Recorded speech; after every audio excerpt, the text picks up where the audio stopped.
Hey guys, how's it going? It's Baggins here, and today I'm going to be providing a comprehensive build/guide video on healing in New World. Now, alongside this video, I'm going to be putting a link in the description down below to a playlist filled with guides on various different roles in New World. So if you guys are interested in bruisers, that's like sort of Great Axe, Warhammer, or maybe mages with the Fire Staff Ice Gauntlet, ranged DPS using bows, muskets, spears, or maybe just the good old tank with the sword and shield and the plethora of weapons that go with that, this playlist will hopefully serve as a guide for new, returning, and somewhat experienced players in bringing them up to speed on what is popular and what people are running in New World in terms of gear, stats, and so on and so forth. Now, this video and this whole playlist is sponsored by New World Database. Without this website, it would not be possible to put together these guides. If you guys haven't already seen, nwdb.info is one of the best, if not the best website out there for any information on New World. If you want to know where a drop comes from, if you want to know how many players are on your server or a server you're transferring to, and so much more information, New World Database has got it all. So please check out the link in the description down below. Make sure you bookmark the website, support them on Patreon if you want to. But yeah, just a big shout out and thank you to the website for being amazing and helping me basically put together this video. With that being said, let's get on with the guide for healing in New World. Now, in order to help you guys better navigate this video, I'm going to be putting timestamps in the description down below, which means you can scrub along the video and find particular sections if there's something you're interested in. We're going to be starting off with the general playstyle and weapon pairings that you'll be using as a healer, then going into stats, followed by your weapon mastery, your equipment load, so light, medium, and heavy, perks that you want to be looking for on your armor or weapons. Then we'll be covering some recommended items that you should go out and farm, including drops from expeditions, caches, stuff like that. Then finally, we'll be going over gems, settings, and any extra information that I think would be relevant to help you guys out. So starting off with the playstyle and weapons for a healer, at the time of recording, there is currently only one healing weapon in the game, basically, and that is the Life Staff. Some people could argue that the Void Gauntlet is also a healing weapon, as it does scale off of focus, which is the stat that you're going to be using for healing. But if you do want to be a healer in New World, the Life Staff is going to be the weapon of choice, and it's going to be what I highly recommend you use if you want to keep your teammates alive. Common weapon pairings that I would recommend you use alongside the Life Staff are the aforementioned Void Gauntlet for its healing capabilities and also debuffing and buffing, and also the Rapier. A lot of people use Rapier with Life Staff in PvP in particular, so if you're fighting against other players, the general playstyle is to stay out of danger by just sort of dashing, stunning, and dodging away, which is what the Rapier does very, very well. There are a ton of other weapons that you can pair with Life Staff, including Ice Gauntlet, Warhammer, Great Axe, etc.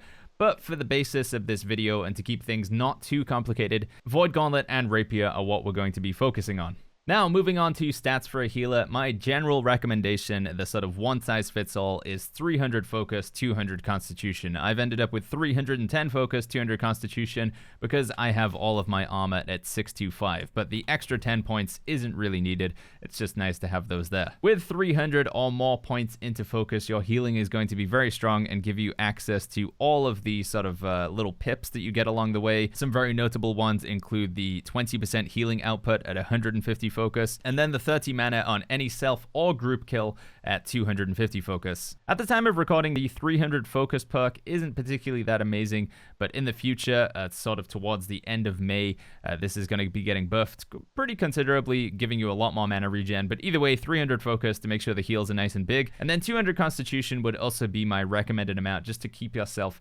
from getting one shot, especially if you're going to be using light armor. We'll get onto equipment loads later on. Some healers also like to live a bit more on the wild side and go for just 150 constitution and then 350, 360 focus. In my opinion, this is a much riskier build. The pros don't necessarily equal the cons in that you are much more likely to die unless you have an excellent tank in PvE scenarios or you've got a really good team covering you in PvP. It does mean that your heals are going to pop off even more, but one thing to bear in mind is as you go past the 300 mark, or indeed even the 200 mark, you start hitting diminishing returns, where the more points you put into something, the less you get back in return.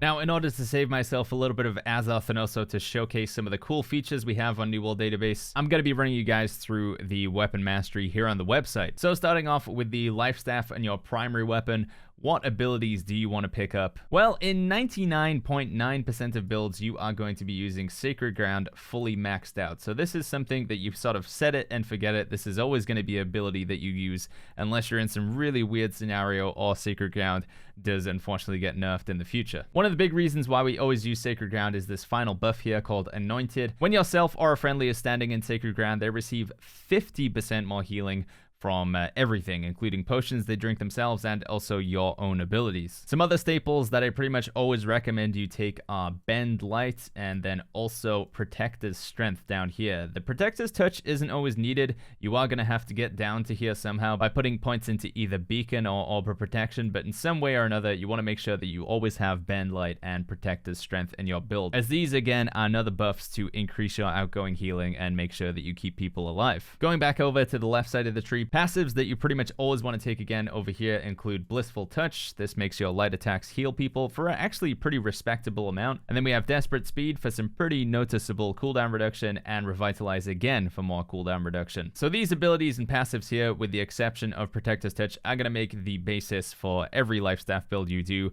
as your general rule of thumb. But obviously we haven't put all of our points in here, and we've only actually taken one ability so far. So what other abilities do you want to be using as a healer? Well, unfortunately, sometime during May, one of our best heals that is currently in the game at time of recording is Light's Embrace, and I would also say that this is a must-have and you take it almost every single time, as it's an insanely good heal on a really short cooldown that costs not really that much mana, and it's got a really quick cast time. But as we mentioned, both the cast time and the amount that it heals are being nerfed. I'll put a link to that video up in the top right if you're a bit more interested in that topic, but as a result, I'm generally going to recommend that we take Divine Embrace now. Now, this heal, unfortunately, is significantly worse than Light's Embrace at time of recording, but having done the math and some calculations, most of the time Divine Embrace is now going to come out as a bigger heal than Light's Embrace. It is worth mentioning that in order to make Divine Embrace work, you will need the perk for this, but again, scrub along in the video if you guys are interested in which perks you need to make your life staff healing really stand out. Now, for our third and final ability, I would recommend either taking Orb of Protection fully maxed out,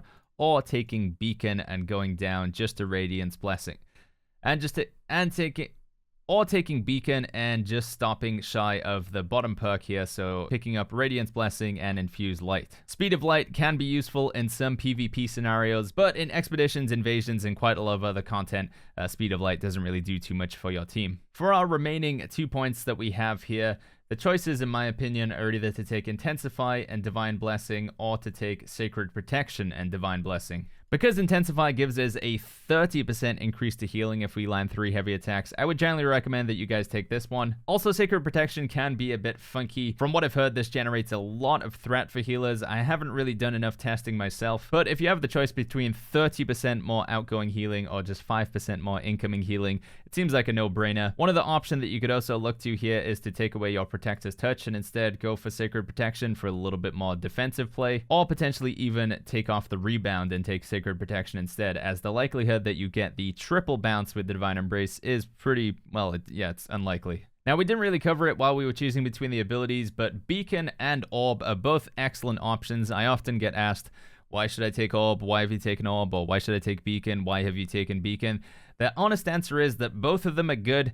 Just some fights, one sort of shines better than the other. In my opinion, the deciding factor for which one you should take is which perks you have on your weapons and armor. If you do have the Mending Protection perk, and again, we'll get to that later on in the video, you should take Orb of Protection. If you don't have the Mending Protection perk, then take Beacon. You do not necessarily need the Revitalizing Beacon perk in order to make Beacon work. It's just for self-healing, but Mending Protection is a pretty significant increase to your outgoing healing, so if you do have that, then definitely take Orb instead of Beacon. Another build that I use for healing occasionally is this all AoE healing build. So we have no single target heal build. Instead, we throw out the conversation of Orb versus Beacon and we just take both of them.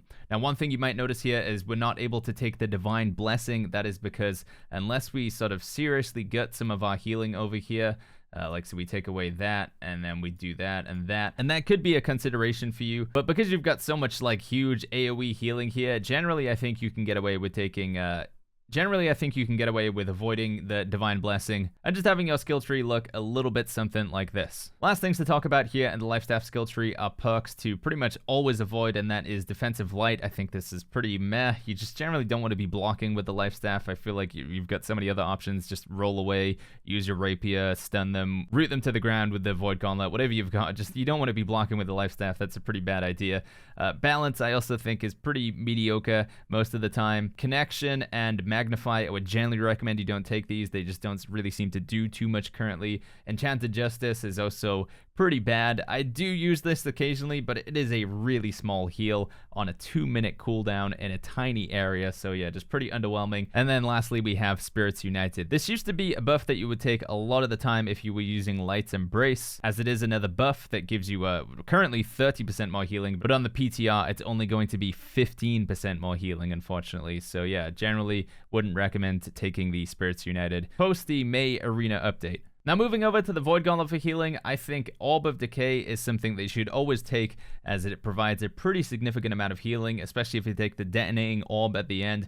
The heal is similar to the amount that Beacon provides. It's kind of stronger, to be honest. And then we also have some pretty nice passives here, reducing your cooldowns while you hold down a block on the Void Gauntlet, reducing the mana cost while you're above 50% mana, and then also giving you a pretty big heal. When you drink a mana potion, you can then dodge roll with the Void Gauntlet, and this almost gives you a full heal as well. So some pretty nice little tech here. Some options like the standard, basically always take these. And then for the two other abilities, in PvE, I would generally recommend you take Essence Rupture and fully max it out. This is a nice way to provide even more healing and a little bit of stamina to your team, which they're going to appreciate. And then Oblivion would be the third and final ability that I recommend for PvE. You generally just want to get the perks that give you cooldown reduction. So we got some cooldown reduction here, we got cooldown reduction here, critical chance while abilities are on cooldown, which will then lead to more cooldown reduction. And then you have a little bit of choice here with the remaining points. You can go for Glimpse of the Void if you're feeling pretty fancy, maybe Empowering Proximity if you don't want to take Glimpse of the Void, because it is kind of hard to make it work while you're just in the thick of it healing. Instead, you could just go ahead and take the Efficient Harvest, so when you're using the Refreshing Harvest to lower your cooldowns,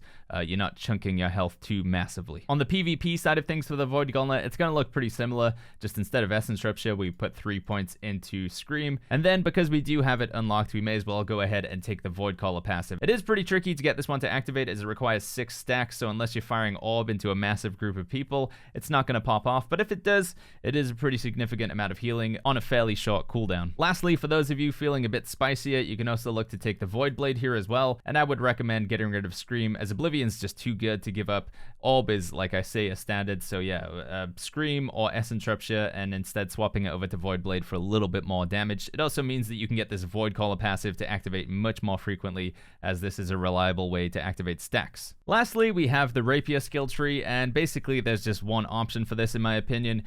You want to be taking the Evade, the Flesh, and the Riposte all the time, as those are the 3 defensive tools. If you're going to be there doing Flurry and Tondo and stuff, it's kind of weird. You're just using the Rapier, again, in PvP most of the time to escape and keep distance from your enemies, and that's what these 3 abilities do really well. And then when it comes to passives, basically anything that gives you cooldown reduction, stamina, or movement speed, again, just for that more of an evasive playstyle. So yeah, this is a quick look at the Rapier skill tree. I don't think anything else is worth considering. There are some perks you can pick up for the Rapier which make a few of these abilities better, but as we've been saying so far, that will be later on in the video.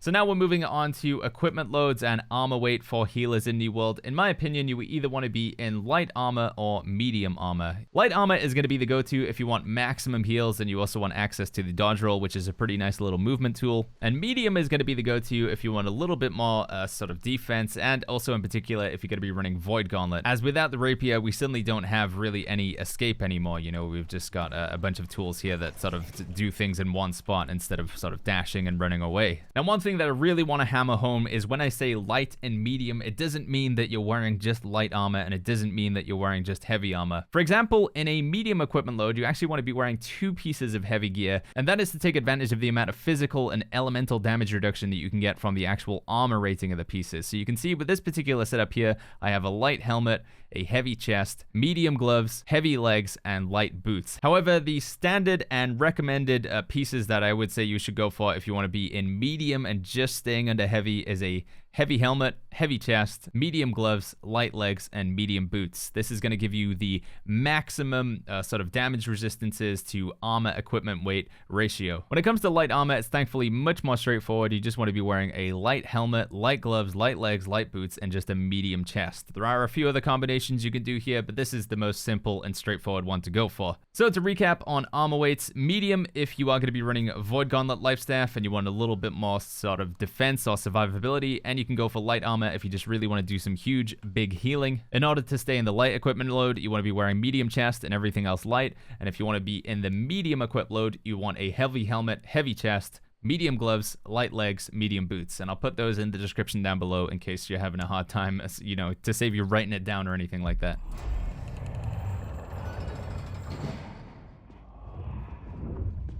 Now we are going to talk about perks on your gear. This is stuff like mending, protection, fortifying sacred ground. As a general rule of thumb, I would recommend that you guys get the perks on your armor instead of your weapons. There are certain perks that come on weapons, in particular the Life Staff, which is a blessed and refreshing move.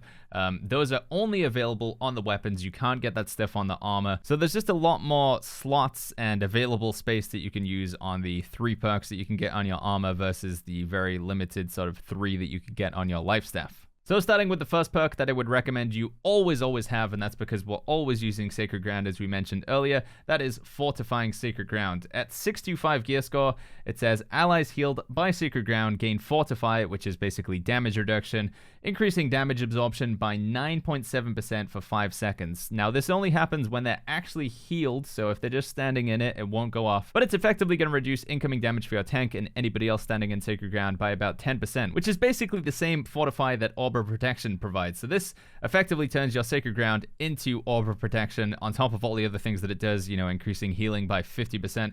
It's a really, really good perk. You definitely want to make sure you have this on a piece of gear. Now again, another amazing feature about New World Database is it actually shows you items down below that do have this particular perk on, but I will be going over recommendations for which particular items you can farm out and which ones you're going to need to craft just a little bit later on in this video. The next perk I'm going to recommend you get on a piece of gear is Refreshing Divine Embrace. Now, if you told me that I needed this perk about a month ago, I would laugh at you and say, ha, Divine Embrace is an awful ability. But with the upcoming changes to Light's Embrace, it does feel like we are going to be having to use Divine Embrace a lot more frequently. And if we are going to be using Divine Embrace, this is a very good perk to actually have for it. It basically cuts the cooldown in half for the ability, provided you're healing somebody under 50%. If we can meet this criteria, Divine Embrace is actually on a shorter cooldown than Light's Embrace. And although the cast time on this ability sucks, most of the time it's going to be a bigger heal than Light's Embrace. So the only thing that we have to contend with is the cooldown. And again, if we can get this, then the cooldown is basically the same, if not quicker, than the Light's Embrace. Lastly, one of the perks that I recommend you go for, and it's not as necessary as the other 2 that we mentioned, is Mending Protection. If you are going to be using Orb of Protection in your healer build, it's really, really good. Like with the Refreshing Divine Embrace, we do have to heal somebody when they're under 50%, but if we do that, it increases our healing power by 24% when we're at 625 gear score for 3 seconds. And this does keep reapplying. So if you heal somebody who's really low on health with the Orb of Protection and you just let it slowly tick up their health, this basically stays on you and gives you a very significant increase to your outgoing healing. Other perks that we have available for the Life Staff and you could consider getting on your armor are Revitalizing Beacon. This only increases healing power on yourself, but if you are playing in medium armor, you're much more likely to be using your health as a resource, and therefore you probably want to use Beacon, and if you're going to use Beacon, you may as well get the perk. Now for your Void Gauntlet, perks that I would recommend getting are Nullifying Oblivion and Putrefying Scream. Now with Scream in particular, this is going to be subject to you using it in PvE, so when you're doing expeditions, it doesn't really come in that handy as it's reducing the target's healing by 29% for 10 seconds. There's not really that many instances currently where the sort of enemy AI do heal, maybe in some mutations, and potentially with the upcoming nature mutation. And Nullifying Oblivion is also a bit more PvP orientated, but it can be useful to use this in Garden of Genesis, for example. Some mobs apply a Fortify to themselves, reducing their incoming damage by a significant amount. If you pop Oblivion next to them, it strips away those buffs. But as I do say, these are more PvP orientated. If you are going to be using the Rapier, it doesn't hurt to pick up Sundering Riposte. This would actually be a perk that I recommend you get on the Rapier itself, as generally the Rapier isn't actually being used as an offensive weapon. It's just something that you sort of switch to, pop the abilities, and then switch back to the Life Staff again. So it doesn't hurt to actually have Sundering Riposte on it. Or refreshing flesh is also another option. If you could get both, maybe one on a piece of armor, one on the rapier, they're not super vital. But with the refreshing flesh, it lowers the cooldowns if you hit somebody in the back. And with the Sundering Riposte, it puts a incoming damage debuff on the enemy that you hit with Riposte. Just, you know, sort of helps you out a little bit more, maybe makes that target that thought about killing you die instead.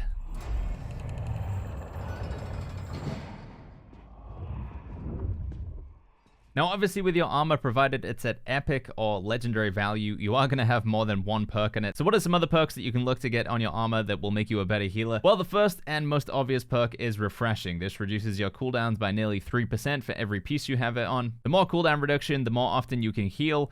The more often you can heal, well, the more healing you can do, so you're a better healer. The same with refreshing evasion as well. There is a pretty common debate about refreshing versus refreshing evasion. In the next patch, because of the nerfs to stamina, it's generally more recommended that you go for refreshing, but if you get either or, it really doesn't matter. They're both pretty good and they both lower your cooldowns. I think the main thing that you should consider is how long are the cooldowns. So if you're doing Sacred Ground and Beacon, for example, those have pretty long cooldowns, and this says active cooldowns. So that is when you cast an ability and then it's got like 15 seconds until it comes back off. You're lowering it by that percentage. So if you're using Light's Embrace or Divine Embrace with the reduced cooldown, instead maybe refreshing would be the better option. But like I say, either or, they're both going to help you do more healing. Another general perk that works in all forms of content is Elemental Aversion. This reduces the amount of damage you take from ranged elemental standard attacks. From what I've heard, this is also working on abilities as well. Some citation needed there. I haven't actually done the testing myself. There is also Physical Aversion, which will work against bows and muskets. Either elemental or physical aversion, I think, are good perks to pick up on your armor. Shirking Energy, if you're in light armor, is, in my opinion, a must-have. It gives you back stamina every 6 seconds when you dodge through an attack. It's almost enough stamina to do another dodge. It is worth mentioning you only need one piece of gear with this on, as it does not stack. However, one perk that you do want to look to stack on lots of pieces of gear if you're interested in expeditions is the Ward gear. Now, if you are doing difficulty 10, I'd highly recommend you get this on at least 3 pieces of gear for the relevant dungeon that you're doing. So if you're doing Mutated the Depths, Mutated Dynasty Shipyard, or Mutated Tempest Heart, Corrupted Ward is going to come in very handy, as it covers 3 different expeditions there: Angry Earth Ward for Genesis, and Ancient Ward for Lazarus Instrumentality. Lastly, some other perks to talk about. Resilient is basically the PvP stat. It doesn't apply in PvE, but in PvP, fighting other players, it is very, very, very important. I'd say at least have 3 pieces of this on your gear, although if you can get a full set, full 5, that is going to help a lot. Same with Freedom as well. There are some instances where you can get stunned or rooted in PvE, but it's much more prevalent in PvP and much more noticeable. And then lastly, we have Shirking Fortification. This is also a pretty nice perk to get on your pieces of gear. It's probably much more beneficial in medium armor, as that's when you're sort of more likely to be getting hit. In light armor, the whole playstyle is just to not get attacked in the first place. But either way, Shirking Fortification can help you out quite a bit. And finally, the one set of perks we haven't talked about are perks that are available on your jewelry. So your amulet, your ring, and your earring. These all have their own exclusive slots that you won't find on armor, with the exception of like refreshing evasion. Starting with the amulet, some perks that I would recommend you always want to take is health and of course refreshing or refreshing evasion. For the third slot, you could go for purify, which I currently have here. It's not bad in PvP. You could also take stamina recovery. Again, not bad for PvP and PvE. This has a much shorter cooldown than purify and can save you in a pinch. Thrust protection, slash protection, ice damage protection, like basically any form of protection that you think you're going to be going up against. I would recommend thrust, as that's good against bows, muskets, spears, which are, you know, generally things that are going to be killing you. Also slash damage, because great axes, you're usually going to have people, whether it's players or it's enemy mobs, you know, the swords and axes are pretty prevalent. 2 other perks that are not bad to get on the amulet are divine or fortified. In particular, if you're using orb of protection, fortified can be pretty handy. Divine, probably more if you're in medium armor, but the must-haves are health and then ideally refreshing or refreshing evasion, plus a third perk of your choice from what we listed there. On the ring, you always want to have sacred and then hearty if you're in light armor. You don't need it in medium armor, but it does help to have a bigger stamina pool. The hearty is basically mandatory if you're in light armor, as without it, we can show a little demonstration here. We have 1, 2 rolls and then we're out of stamina and we have to wait for our stamina to come back. But if we put our hearty ring on, it gives us enough stamina to be able to go 1, 2, 3. And that third dodge roll can be pretty damn handy in a pinch, whether you're in PvP or PvE. Just having a little bit of extra movement to get away from something that would otherwise kill you. Again, very good. Finally, on the earring, we actually have a perfect example here. Healthy Toast, Refreshing, and Refreshing Toast. These are 3 of the best perks I think you can get on your earring. However, getting all 3 is going to be pretty tricky and cost you a lot of gold or a lot of Asmodium. The one that I think you really want to go for here is Healthy Toast, followed by Refreshing Toast, followed by Refreshing or Refreshing Evasion. The Healthy Toast means that when you drink a mana potion, you also get some health back as well, and that incoming health is modified by stuff like Standing in Sacred Ground, etc. And then we also have Nimble, which is available on earrings. Some healers swear by this as a way to get stamina back quicker. It might be more worthwhile investing into this perk in the next patch because of the changes to stamina, but as I mentioned, the Healthy Toast, Refreshing, Refreshing Toast, you can't really go wrong with any 3 of those perks either.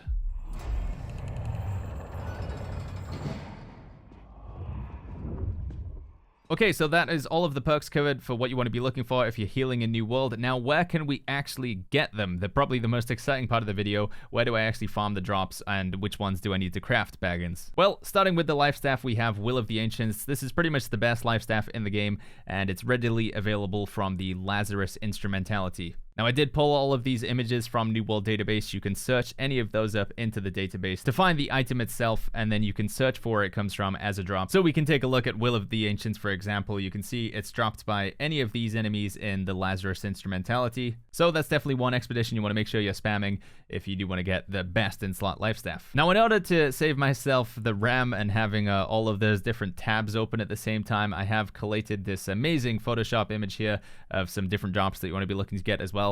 In particular, we have listed the Sagacious set, which drops from the Tempest Heart.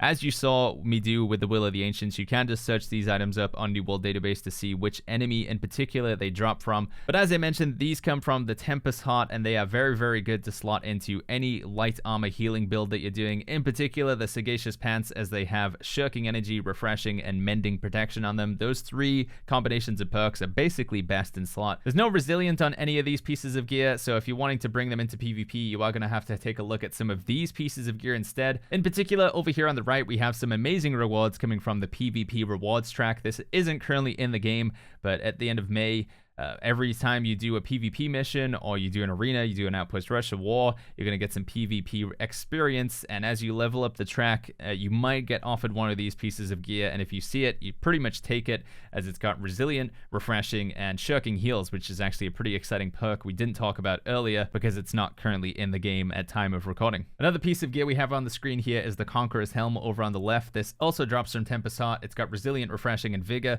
Vigor is kind of a bit of a meh perk, but if you're looking to do a medium healer build, this is not a bad one to stick on your heavy helmet. Then you just gotta find the heavy chest and all the other pieces. When it comes to jewelry, thankfully there's some pretty good earrings and amulets you can get in the game. Starting off with the earrings, we have the Misty Kismet Charm. This drops from Garden of Genesis. It's got 3 pretty good perks here. There's no Healthy Toast, and we did mention Healthy Toast is one that you do want to look to get, but thankfully, to save you a bit of gold, instead you can just farm Mutated the Depths to get the Heart's Tendril Trinket. That does have Healthy Toast. The 2 other perks are not really desirable, but all in all, it's not a bad earring. Misty Kismet Charm is there if you're looking to go a bit more wild on the heals. You just want maximum cooldown reduction, as it has both Refreshing and Refreshing Evasion, but Heart's Tendril Trinket, probably more for a medium armor build. And again, if you need to see where those drop, check them out on New World database. Moving over to amulets, we have Keeper's Pendant, which has Health, Refreshing, and Purify. This drops from Mutated the Depths, and it's got 3 pretty good perks on there. And then, in my opinion, what is a best in slot amulet, we have Health, Stamina Recovery, and Refreshing Evasion. And to my understanding, this drops from the PvP rewards track. So if you see this one become available to you while you're doing your PvP stuff in the game,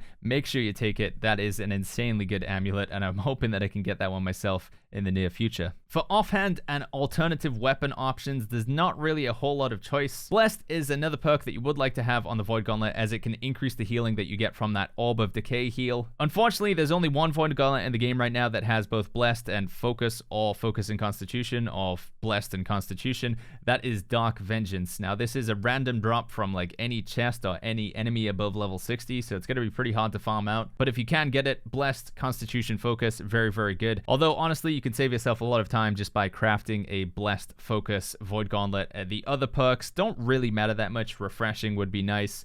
Life stealing and refreshing move I actually think are kind of wasted. Like I say, the most important perks for the void gauntlet are blessed and focus or constitution effectively. Rapier wise, there is one rapier that you can farm, although it's incredibly rare that you get it as well. It's got constitution and it's got refreshing. Those are two things that you basically want on your rapier, either a focus or constitution rapier with refreshing. My ideal rapier would be refreshing, keen speed, and sundering riposte, or refreshing, keen speed, and keen, and again with either constitution or focus. That currently doesn't exist in the game, so again with a rapier you're much better going down the crafted option in order to find something a bit more bespoke for you. Finally, one other alternative life staff here instead of Will of the Ancients, if you want to be a little bit different, is the glowing life crystal staff. This drops from mutated depths, I believe, and it has blessed, refreshing move, and refreshing divine embrace. So if you want to take the refreshing divine embrace, which you can't find on a piece of armor, instead have it on the life staff, it's not a bad option. It's still got two other really good perks on it. And then finally, specifically for the PvE side of things, if you're doing expeditions, I highly recommend you farm out some of this gear. In particular, corrupted ward gives us a lot of value because there's going to be 3 different mutated corrupted expeditions available. On the left hand side, this drops from mutated the depths. The third perk that you get on it is random, but if you're lucky you'll get refreshing or refreshing evasion. It's got corrupted ward, it's got physical evasion, it's got focus, and it's a medium chest, so that fits perfectly in with your light armor build. If you're looking for a heavy chest, it's a little bit trickier, but again you can look for particular items on New World Database to see if there's anything for you. Other pieces of gear for light armor expedition healing that I would recommend are the spectral tempestuous gear. You can see both the gloves and the hat. There is a full set available. They drop from this magician's tempestuous armor stash, which as you can see here on New World Database is given as a quest reward for the possession of Russo. New World Database also tells us that it's part of a quest chain, so we have to do this previous quest in order to do it, which requires this previous quest. So yeah, again, New World Database just chock full of the amazing features to tell you where you can get stuff, which quests you need to do, and even what we could do is click on this and then we can see what pieces of gear come out of it, possible drops. But the armor itself has got 3 really good perks in it at Legendary: refreshing evasion, corrupted ward, and elemental aversion. It really doesn't get better than that for PvE. The only thing it's missing are the life staff perks, but as we mentioned, you can get those from the Sagacious set from the Tempest Heart. One thing that I haven't covered here is pieces of gear with Nullifying Oblivion, Putrefying Scream, Sundering Riposte, Refreshing Flesh, you know, your offhands, and that's because there's no real good pieces of gear that exist with those on. So if you are looking to get a pair of boots or a chest piece or a helmet with Nullifying Oblivion or with Putrefying Scream, you are going to have to go ahead and craft that. You may have noticed as well in the jewelry section, I didn't mention any good rings that drop, and that's because there isn't any good rings that drop that have both Hearty and Sacred. If you're in medium armor, you could farm out Silverleaf. This drops from enemies in the Eternal Pool. However, the 2 other perks are pretty meh. You know, you got Brilliant and Siphoning. You'd much rather have a Refreshing or Refreshing Evasion. But yeah, as you can see here, there is only one ring which has both Hearty and Sacred on. We put it in the perks filter here, and it's the Band of Doomed Lovers, which is not available in the game, and it's also 445 gear score. So yeah, just not really one that you want to get even if it was available. So in terms of rings and also items that have your Nullifying Oblivion, your Putrefying Scream, your Rapier perks, you are going to have to go ahead and craft those or buy them off of the trading post. If you have any other good gear recommendations, maybe this is some point in the future now and another good drop has been available, make sure you put a link to it from the New World Database website in the comments down below. We can help out other people and keep this video kind of pseudo updated in the comments. But that is the end of this guide. Hopefully you guys found it useful. Some other things that we didn't really touch on, and I guess we could do real quick here, gems. When it comes to the Void Gauntlet and Life Staff, you want to be using the Diamond, as that increases your outgoing healing, and it's currently the only gem that does that. For something that you want to do damage with, it's worth putting the Amber in. And then finally, in your armor, I would recommend either Malachite for some elemental and physical damage reduction, or Diamond for physical and then elemental damage reduction. I did want to do keybinds and targeted healing settings and all of that stuff in this video, but it's becoming pretty long as is. So if you guys do want to see another video for keybinds for healing in New World, targeted healing settings or anything like that, let me know in the comments down below, or just hop into the stream. A link to the stream in the description down below as well. We're live most days. If you got any questions, come in, say hi, and I'll be happy to help you out. Once again, I do want to say a big thank you to New World Database for sponsoring this video. As you guys have seen, this video would have been much more difficult to make if I had to go in and find all of the items in game and show you over there. So yeah, just a really good website and tool for New World information, and hopefully this video and guide has been that as well. If you have enjoyed it, you found it useful, make sure you go ahead and click the like button. If you want to see more content like this, make sure you go ahead and click subscribe, and I'll see you guys all in the next video.